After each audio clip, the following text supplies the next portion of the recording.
¿Qué tal? Muy buenas tardes. Bienvenidos a una nueva entrega de Varieté.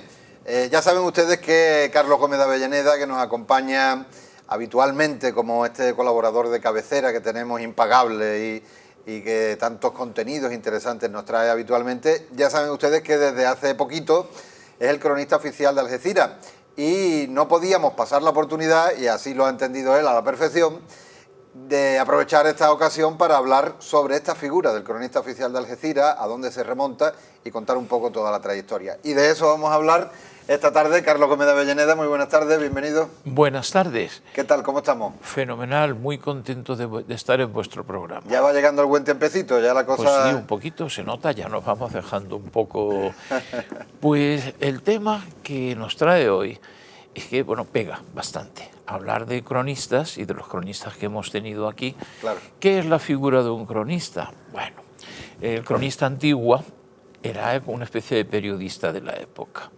Era quien levantaba, quien hacía el relato de lo que había pasado. Sí, porque normalmente los reyes llevaban su cronista, ¿no? Su cronista, que han hecho cosas extraordinarias, como la crónica del asedio de Algeciras, la crónica de Alfonso XI, que es interesantísima.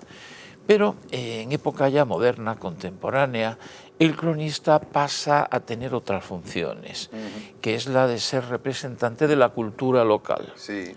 O sea, es, la persona que da la cara en un momento dado y el punto de referencia. Y además en muchos aspectos un perfil de más allá de que también de profundidad académica, historicista, pero también de relatar esa cosa costumbrista de su tiempo, ¿no?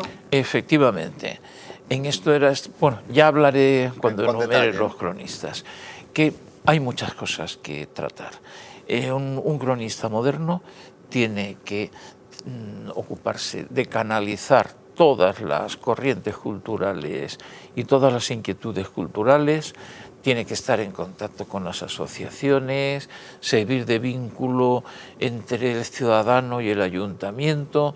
Total, es un cargo para no aburrirse, no es un cargo pasivo, sino activo. Claro. Y las ideas que hay son interesantísimas, ¿eh? Ya iremos desgranándolas poquito a poquito. Porque, Carlos, antes de empezar a entrar en ese recorrido, me parece muy interesante cómo se pega ese salto de ese cronista medieval que iba con el rey apuntándolo todo a este cronista moderno que me señala. Pero ¿cuándo aproximadamente se constituye o empieza a constituirse esta figura moderna del cronista? Bueno, es que hay que intercalar a los periodistas. Claro. Los verdaderos cronistas actuales son los periodistas. Ajá. Y de hecho, un periódico, cualquier tipo de manifestación de los medios, es un archivo impresionante, y si hubiera que escribir una historia contemporánea, está escrita en los periódicos, solamente hay que darle forma y organizarla. Claro. Y el cambio del cronista antiguo viene siendo con la Ilustración. Bien, cuando ya hay el cronista no solamente es un señor que va tomando nota con mucho cuidadito de todo lo que pasa, procurando hablar muy bien del rey, por supuesto, sino que ya va teniendo otras complicaciones. Claro. Ya va siendo... Y el cronista, bueno, pues muchas veces escribe una historia local. Hay varios cronistas de Algeciras que no solamente han escrito temas de historia sobre Algeciras, sino, por ejemplo, Petinto, Cristóbal, y un capítulo muy importante de historia de Algeciras contemporánea lo escribió Luis Alberto del Castillo. O sea, que está muy relacionado con la historia. Claro. Y cada vez las funciones van siendo más complicadas. Claro. Pero lo que tú has dicho, la cuestión de costumbres populares, eso es un tesoro que no se puede perder. Y, repito, no faltan cosas, no faltan proyectos, no faltan... Ya lo iremos viendo, lo iremos desgranando poco a poco a lo largo de estas retransmisiones. Perfecto. Pues bueno, vamos a empezar entonces por el principio, ¿no? El primer cronista a la moderna, cronista oficial de la ciudad del que tenemos noticia, es Fermín Requena. Y tengo que decir que yo lo tenía olvidado, pero me lo recordó un gran amigo que es Juan Ignacio de Vicente, y me habló Y digo, anda, Fermín Requena, es verdad. Y entonces había profundizado en el tema Roberto Godino, de AEPA, y también había profundizado Ignacio Pérez de Vargas, que hace artículos interesantísimos sobre la ciudad y muy documentados.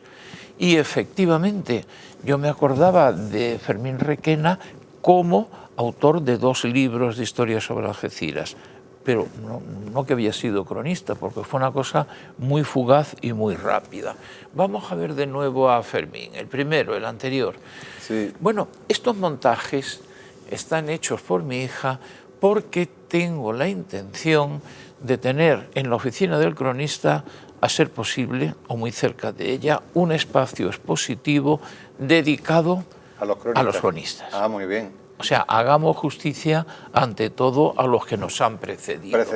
En el caso de Fermín Requena estamos hablando del primer cronista oficial que tiene la ciudad de Algeciras. No sabemos si en el siglo XIX no hay noticias, ¿no? Bueno, este era de Huelva. Sí. Y era un montón de cosas. Era maestro, poeta, periodista, historiador, etc. Vino a Algeciras destinado. En Algeciras estuvo poco tiempo realmente, pero debió dejar una huella muy importante cuando el ayuntamiento le nombra cronista, y además tiene tiempo de dirigir periódicos y demás. 1921, ¿no? 21. En el que pero cuando parecía que estaba aclimatado a Algeciras, pasa a Melilla, por motivos económicos, porque se ganaba más en el protectorado que en la península. Pasa, por favor, al siguiente. ¿No? Ahora, aquí está.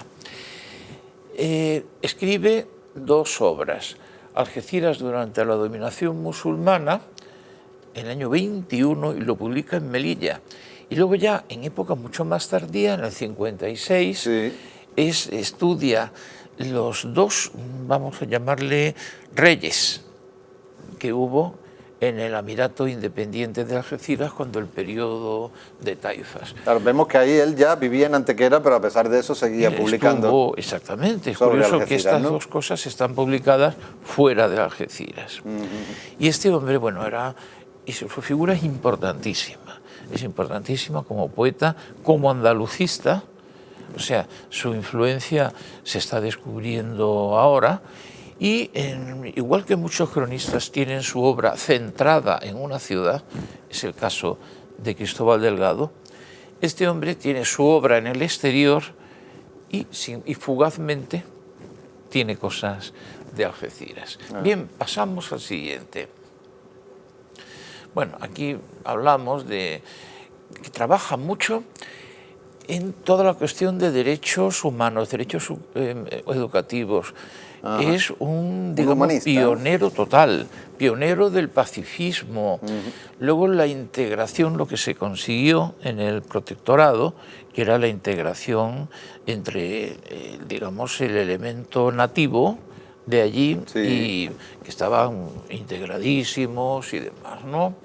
Y luego también su vocación de periodista está demostrada, una cantidad de periódicos que funda y dirige. Vamos a ver.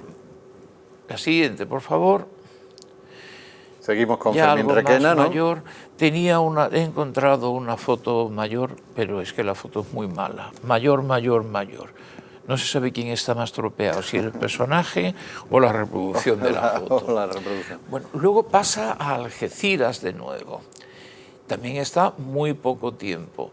Y donde se asienta de verdad es en Antequera. Y dura su trayectoria vital hasta el año 73 y es mucho más conocido fuera de Algeciras que aquí. Que en Algeciras, como suele pasar con algunos... Y también esa cosa rara de ser cronista y irse. Y luego hay fechas equivocadas. Se dice que fue cronista, lo nombraron en el 22, cuando en realidad ya no estaba aquí. O sea, todo eso hay que irlo desgranando poco a poco.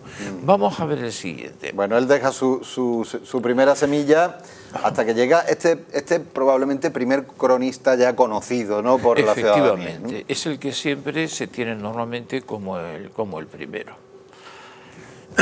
fue un funcionario, estaba completamente implicado con el ayuntamiento, también escribía, en fin, todos estos señores tenían pluma fácil, por decirlo de alguna manera. Hablamos de Manuel Pérez Petinto y llama la atención, yo no lo sabía, que fue secretario del ayuntamiento. Sí, sí, o sea, se conocía el ayuntamiento muy bien, muy bien, muy bien.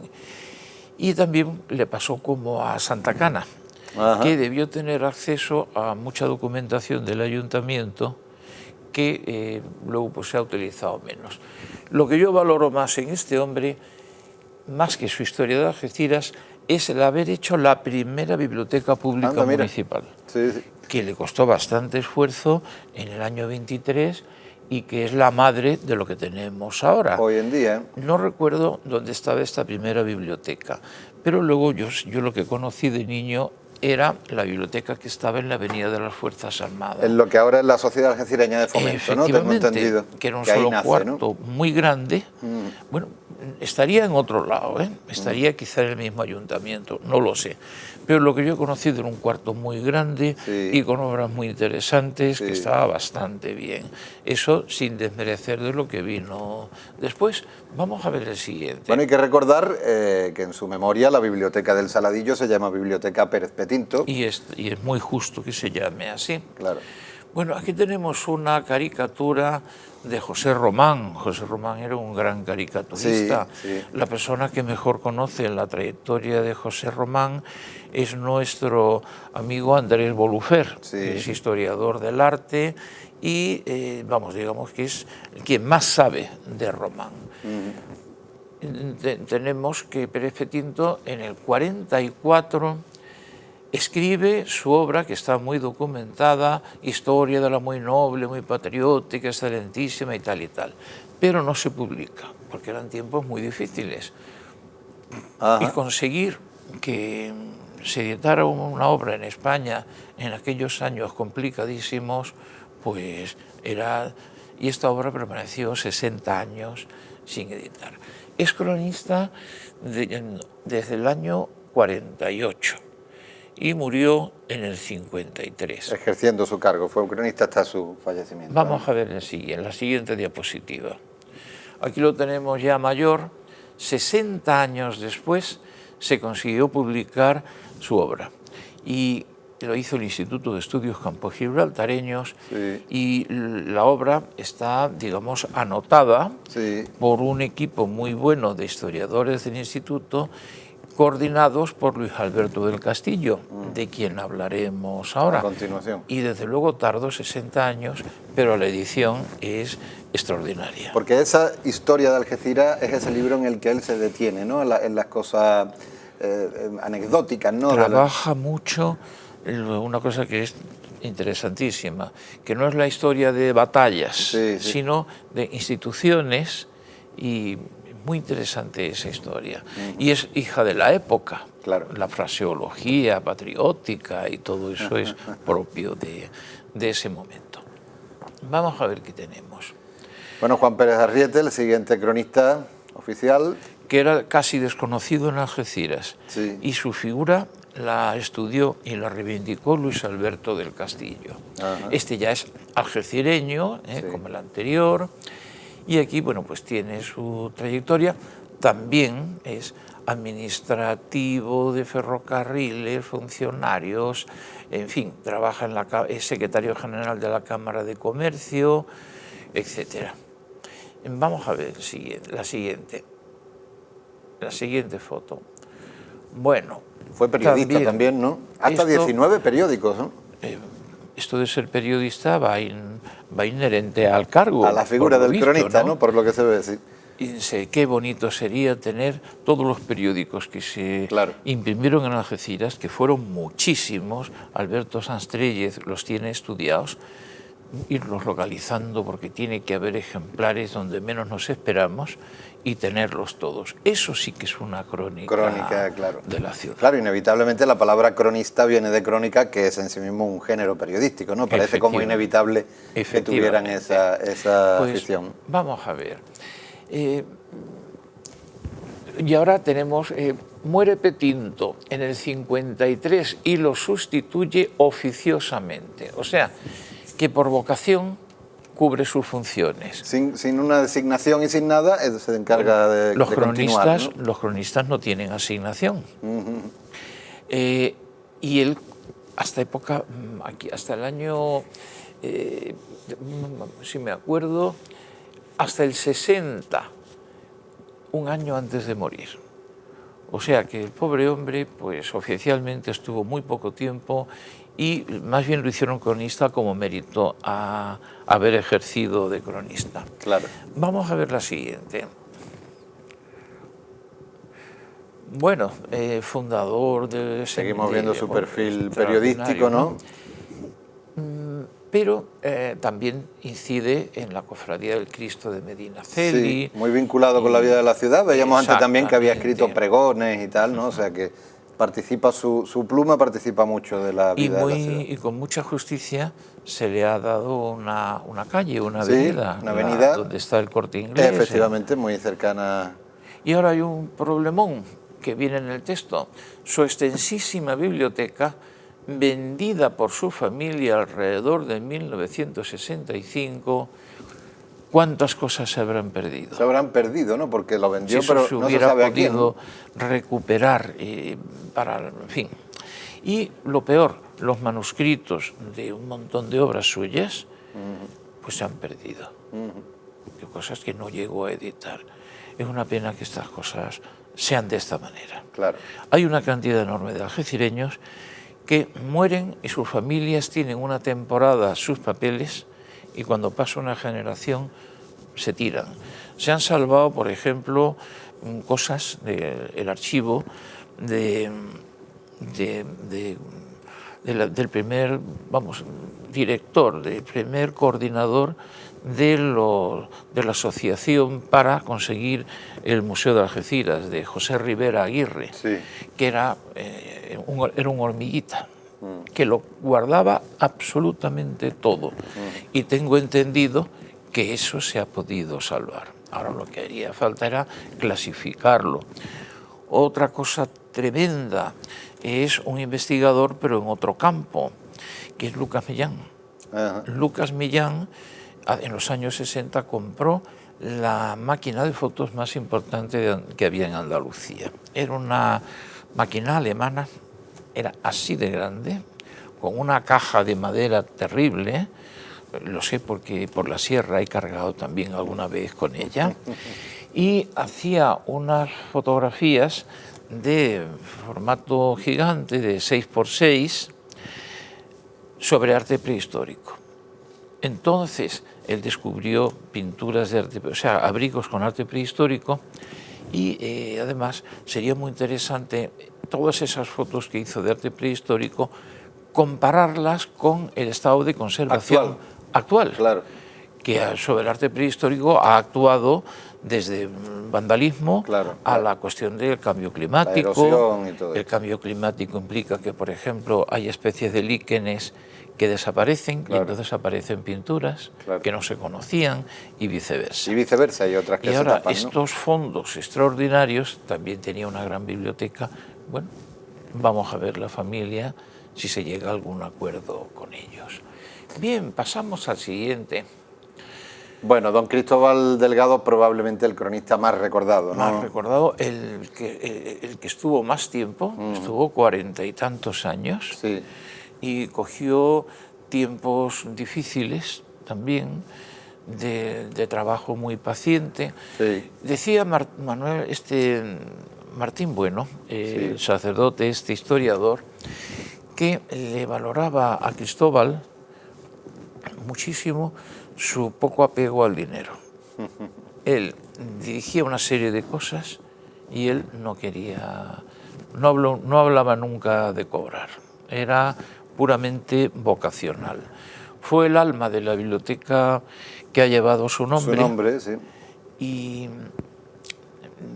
el busto, que está ahora en el parque, nos gustaría restaurarlo porque ha sido víctima de vandalismo e instalarlo, por ejemplo, en el centro documental.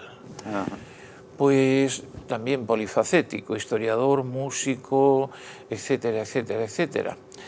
Incluso llegó a tener clases siendo el propietario de las academias, o sea que él cubrió una época heroica en una serie de funciones. Había una estampa muy, muy identificable que era don Cristóbal sentado en la puerta del casino muchas mañanas, ¿no? Y dispuesto a charlar con quien quisiera. Su sombrero, siempre, que era inseparable. Su humor, tenía un humor muy fino, muy sarcástico y luego muy reposado en todo. Y era una persona muy lúcida. Se dio cuenta en los años 60 de muchas cosas que entonces no nos dábamos cuenta. Sobre la ciudad, que ya hablaremos en otro momento, pero de la ciudad, no de se ha hecho aquí una casa grande, no, sino del porvenir, el porvenir y de lo que podía pasar. Claro, él tuvo años para poder reflexionar sobre todo. Conocía el ayuntamiento también a fondo. Había sido, fue teniente de alcalde, aparte de director de la biblioteca, fue delegado de cultura y tiene un récord propio del Guinness, que es que cuando hizo su historia de Algeciras en 1969, historia que ya está completamente superada, pero que fue la obra en la cual han bebido o hemos bebido más historiadores, ¿no? Todos los historiadores de Algeciras. Y eso es difícil, ¿eh? Y 5 ediciones. Lo cual en una obra de historia local se consigue una edición y yo qué sé, y al cabo de 40 años otra, como miren qué cosa más curiosa.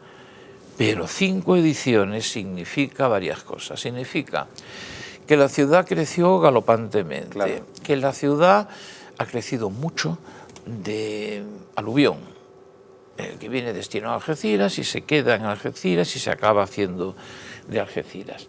Entonces mucha gente quería documentarse y esa gente recorrían a la historia de Algeciras para tener una idea de lo que era esto. Claro. Eso es imposible. Las 5 ediciones, que además son muy curiosas porque cada una tiene una portada distinta, colaboró algún artista famoso como Pujol en hacer las portadas. Nada más que las 5 ediciones en sí son ya una verdadera curiosidad digna de estar en vitrina. Y luego también hizo una cantidad enorme de artículos. Era también de los asiduos a que si el pregón de feria, que si la poesía de no sé qué. Hizo unos libros que se pueden encuadrar dentro de lo que es el costumbrismo. Que él iba paseando por la calle y iba contando lo que veía. Y pasa fulanito, que ya habla de fulanito, y paso por la casa de la familia tal, que murieron muy jóvenes, y esto y lo otro, y yo me llevaba muy bien con ellos. Y ahora esos libros han dado un conocimiento, sobre todo de lo que es la pequeña historia y la etnología, impresionante, pero impresionante. Sí, hechos sin grandes pretensiones, pero muy bonitos. Sí, no más allá de lo de retratar, ¿no? Efectivamente. Vamos a ver la siguiente, por favor. Bueno, las cosas que ya he hablado, la biblioteca, el edificio que se hizo en el año 66 y que la verdad fue un cambio cualitativo y cuantitativo muy interesante. De aquella sala grande que había en los salones de la Sociedad de Fomento, a varias plantas. Un edificio propio, una biblioteca digna de una ciudad. Zona para conferencias, la verdad es que estaba muy bien, muy bien. Y ahora, está el centro documental, que es también un orgullo para la ciudad. Para la ciudad, sin duda, sí. Bueno, y también fue una persona que fue muy querida y que cuando muere, pues fue un verdadero impacto para la ciudad. Para la ciudad, se ha quedado en el recuerdo, ya lo decíamos, ¿no? Como una figura muy recordada y muy querida. Eso es bueno, que haya de una persona buen recuerdo. Vamos a pasar al siguiente. Bueno, seguimos también hablando. de esto ya hemos hablado. Podemos pasar Continuamos, esto pues. Bueno, su busto, ya lo comentaba. El busto está estropeado por vándalos y sería muy interesante. Hay un proyecto del ayuntamiento, un deseo de prescindir del pedestal y llevar el busto a un, bueno, igual con el pedestal también, no lo sé, ¿no?, a un lugar seguro que puede ser el vestíbulo del centro documental, por ejemplo, ¿no? Estaría restaurado y sería estupendo, la verdad, y de estricta justicia. Aquí está orientado al norte, por lo tanto no se ve bien, está dentro de un parterre, no se puede valorar bastante. Vamos a ver el siguiente. Continuamos y bueno, tenemos aquí la figura del también muy recordado, el último. Otro de estos monstruos. También, bueno, su trayectoria anterior, tanto académica como personal, como investigador, fue extraordinaria. No voy a relatar todos los... Sí me referiré a que fue discípulo de don Alfonso Barberán, que dirigía la escuela preparatoria en el instituto que ahora se llama Cursal. Ajá. Y que era una persona de un carácter, y era el caso más vocacional que yo he visto como maestro. Y luego personalidades como Aureliano, don Aureliano, le llamábamos, y doña Carmen Fontecha, que esta tenía la gran cruz de Alfonso X el Sabio. Vaya. Y había pertenecido al equipo no de trato directo, pero a un equipo investigador relacionado con Menéndez Pidal. Y era amiga de Damaso González y una serie de gente. Y aquí estaba en Algeciras, bueno, quizás sea la mayor personalidad que ha pasado por el instituto. Y una persona encantadora, y una persona que no perdía puntada de aprender. Ella nos decía, ¿quién quiere salir a contar un cuento? Pero ella tomaba nota mental. Sí, sí. Y conectaba, este cuento es de origen, no lo decía, ¿no? Pero no se lo decía a los niños, pero así iba haciendo un trabajo de campo de lo que son las tradiciones actuales. Una labor fantástica, interesantísima. Bueno, continuando con la figura, Luis Alberto del Castillo, Luis Alberto tiene, bueno, aparte de sus hazañas académicas, vamos a dejarlas aparte, para mí lo más importante que tuvo fue el ser fundador, uno de los fundadores del Instituto de Estudios Campos Gibraltareños. Sí. Pero es que se puede fundar una cosa, pero imprimirle un determinado carácter es otra. Es otra, sí. Y eso lo puedo atestiguar. Luis Alberto le imprimió al instituto una elegancia, una delicadeza, un modus operandi, que, vamos, de lo más democrático y de lo más que no se encuentra normalmente en instituciones de por ahí, ¿no? Y él hizo un esfuerzo enorme, pero enorme, porque el estilo del instituto no fuera el de Torre de Marfil, de unos señores que saben mucho y ahí están, ¿no? Sino que estuviera abierto a todo el mundo y fuera una cosa completamente fluida. Claro. Y eso lo consiguió. Lo consiguió. Bueno, pues no voy a hablar de todos sus premios literarios. Sí, pero una obra ingente, ¿no? Una obra ingente, la verdad. Vamos a ver el siguiente. Una cosa que se sabe poco es que estudió mucho la numismática del campo de Gibraltar, la numismática antigua, todas las acuñaciones de Cartella y todo eso. Y además trabajó bastante la moneda bizantina, que es un tipo de moneda muy rara, pero que hay ejemplares en la comarca. Y luego una muestra de su modo de trabajar fue el escudo de la ciudad. Sí. Él no se encerró y empezó a consultar cosas, porque el escudo había mucha indefinición sobre el mismo, sino que consultó consultó a todo aquel que él pensaba que podía hablar algo. Y luego no solamente tomó en cuenta cada opinión, sino que hizo un acto oficial y a cada persona que le había ayudado, el ayuntamiento le regaló el escudo. El escudo bueno, detalle, ¿no? Enmarcado y demás. O sea que esa ética pues no es, por desgracia, muy normal, muy corriente. Lo típico es yo soy listísimo, claro. Y yo recibo las cosas porque hay un rayo que pasa por un ventanal gótico y en la luz esa me da en la cabeza. No, y este hombre sabía consultar y sabía darle a cada uno lo que le correspondía. El resultado final del escudo podría ser mejorable. Bueno, nunca se cierra una investigación del todo. Él recurrió a todas las fuentes gráficas que podía haber. Y hay una desgracia, que es que a este hombre le pilló ya muy mayor el cargo, pero el problema no es que fuera mayor, sino que estaba muy delicado de salud. Y claro, una persona cuando está preparándose toda su vida y está a punto de dar todo lo que es capaz, y va y se muere. Justo en ese momento porque estuvo poco tiempo, ¿no?